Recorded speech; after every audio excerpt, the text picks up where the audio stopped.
Hi my dear friends, ഞങ്ങളുടെ ഈ super woman 369 ചാനലിലേക്ക് എല്ലാവർക്കും സ്വാഗതം. ഞാൻ കുറച്ച് ദിവസമായിട്ട് എനിക്ക് വീഡിയോ ഒന്നും എടുക്കാൻ പറ്റിയില്ല. ഇപ്പം ഞാൻ ഒരു വീഡിയോ ആയിട്ട് വരികയാണ്. ഇതിനിടയ്ക്ക് ഞാൻ രേഖി പഠിക്കാൻ പോയി, അതാണ് കൂടുതലും വൈകിയത്. അതിൻ്റെ മാസ്റ്റർ ഹീലറാകാൻ എനിക്ക് ഭഗവാന്റെ അനുഗ്രഹം കൊണ്ട് കഴിഞ്ഞു. ഇവിടെ ഗൾഫിലൊക്കെ നല്ല മഴയും തണുപ്പും ഒക്കെ ആയി. അപ്പോൾ മോക്കൊരു പരിപ്പ് വടയും കട്ടൻ ചായ കുടിക്കണമെന്ന് പറഞ്ഞു.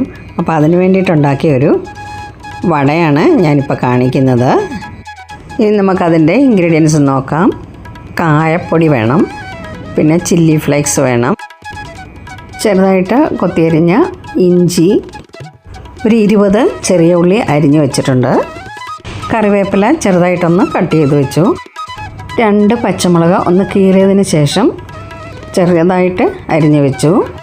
കടലപ്പരിപ്പാണ്, ഞാൻ നന്നായിട്ട് കഴുകി വെള്ളത്തിലിട്ടിരിക്കുകയാണ്. ഒരു 4 മണിക്കൂറോളം ഇത് കുതിർന്ന് കിട്ടണം നന്നായിട്ട്. 1 സ്പൂൺ കടലപ്പരിപ്പ് മാറ്റി വെച്ചു. ഇതിനെയും കുറേശ്ശെയായിട്ടിട്ട് ഒന്ന് തരിതരിപ്പായിട്ട് അരച്ചെടുക്കണം. ഒരുപാട് അങ്ങ് അരഞ്ഞു പോകണ്ട. അതുപോലെ വെള്ളം ഒരു തുള്ളി പോലും അതിൽ ഒഴിക്കാനും പാടില്ല. ഇതൊന്ന് അരച്ചെടുക്കാം. ഇതൊന്ന് അടിച്ചതിന് ശേഷം ഒന്ന് സൈഡിൽ നിന്നൊക്കെ ഒന്ന് നീക്കിയിട്ട് കൊടുക്കണം. സൈഡിലോട്ട് അരയാത്തത് കിടക്കും. എന്നിട്ട് ഒന്നുകൂടെ പൾസ് മോഡിലിട്ടൊന്ന് കറക്കിയാൽ മതി. കണ്ടോ, ഈ പരുവമായി കിട്ടിയാൽ മതി നമുക്ക്. ഇത് നമുക്കൊരു പാത്രത്തിലേക്ക് മാറ്റാം. ഇനി ഇതിന് വേണ്ട ചേരുവകളെല്ലാം നമുക്കതിലേക്ക് ചേർത്ത് കൊടുക്കാം.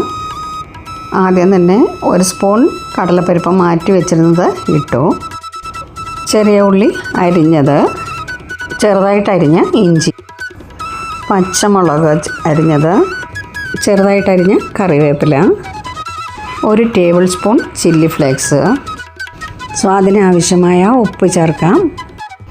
ഉപ്പ് നമ്മൾ കുറച്ച് ചേർത്തതിന് ശേഷം ഒരെണ്ണം വേണേൽ ഉണ്ടാക്കി നോക്കിയിട്ട് വേണമെങ്കിൽ ചേർക്കാം. ഇനി കായപ്പൊടിയും കൂടെ ചേർക്കാം. ഇത് ഓപ്ഷണലാണ്, പക്ഷേ കായം എത്ര ചേർത്താലും നല്ലതാണ്. ഗ്യാസ് ഉണ്ടാകത്തില്ല, കടലപ്പരിപ്പല്ലേ, അപ്പം ഗ്യാസ് ഉണ്ടാകാനുള്ള സാധ്യതയുണ്ട്.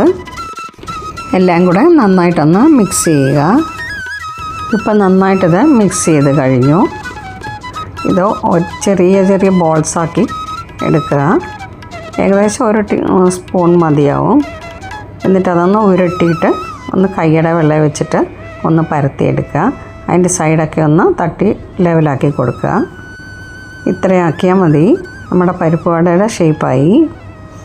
ഇനി ഇത് എണ്ണയിലിട്ടൊന്ന് മൂപ്പിച്ചെടുക്കാം. പാനിൽ എണ്ണ ഒഴിച്ചിട്ടുണ്ട്. അപ്പോൾ അതിലേക്ക് ഞാൻ വട ഷേപ്പ് ചെയ്തത് ഇട്ട് കൊടുക്കുകയാണ്. ഒരു വശം ഒന്ന് ബ്രൗൺ നിറം ആകുന്നത് വരെ ഇത് ടച്ച് ചെയ്യാതിരിക്കുന്നതാണ് നല്ലത്, അല്ലെങ്കിൽ ചിലപ്പോൾ ഉതിർന്ന് പോകാനുള്ള സാധ്യതയുണ്ട്. ഒരുവിധം ഒന്ന് മൂത്തതിന് ശേഷം നമുക്കൊന്ന് തിരിച്ചിട്ട് കൊടുക്കാം. ഒരു വശം മൂത്ത് കഴിഞ്ഞപ്പോൾ ഞാനിതൊന്ന് തിരിച്ചിട്ട് കൊടുത്തു. ഇപ്പം മറുവശവും ഏകദേശം മൂപ്പായി കഴിഞ്ഞു. എന്നാലും ഒന്നുകൂടെ ഒന്ന് മൂത്തോട്ടെ. ഇപ്പോഴിത് മൂത്ത് കഴിഞ്ഞ് നമുക്കിനി ഇത് കോരിയെടുക്കാം. എൻ്റെ വളരെ രുചികരമായ പരിപ്പ് വട റെഡിയായി കഴിഞ്ഞു. വീഡിയോ ഇഷ്ടമായാൽ ലൈക്ക് ചെയ്യാനും കമൻറ്റ് ചെയ്യാനും മറക്കല്ലേ. അതുപോലെ എൻ്റെ ഈ ചാനൽ ആദ്യമായി കാണുന്നവർ ഒന്ന് സബ്സ്ക്രൈബ് ചെയ്യുക, ബെല്ലൈക്കൺ ക്ലിക്ക് ചെയ്യുക, ഓൾ എന്ന ഓപ്ഷൻ കൂടി എനേബിൾ ആക്കുക. ഓക്കെ. ഫേസ്ബുക്ക് പേജും ഇൻസ്റ്റഗ്രാം പേജും ഫോളോ ചെയ്തിട്ടില്ലാത്തവർ ഒന്ന് ഫോളോ ചെയ്യുക. ഓക്കെ. ഈസി ആയിട്ട് നമുക്കുണ്ടാക്കാൻ പറ്റുന്നൊരു പലഹാരമാണ്. അപ്പോൾ എല്ലാവർക്കും ഈ തണുപ്പ് സമയമുണ്ട് രസമായിരിക്കും ഇത് കഴിക്കാനായിട്ട്. Okay, thank you so much.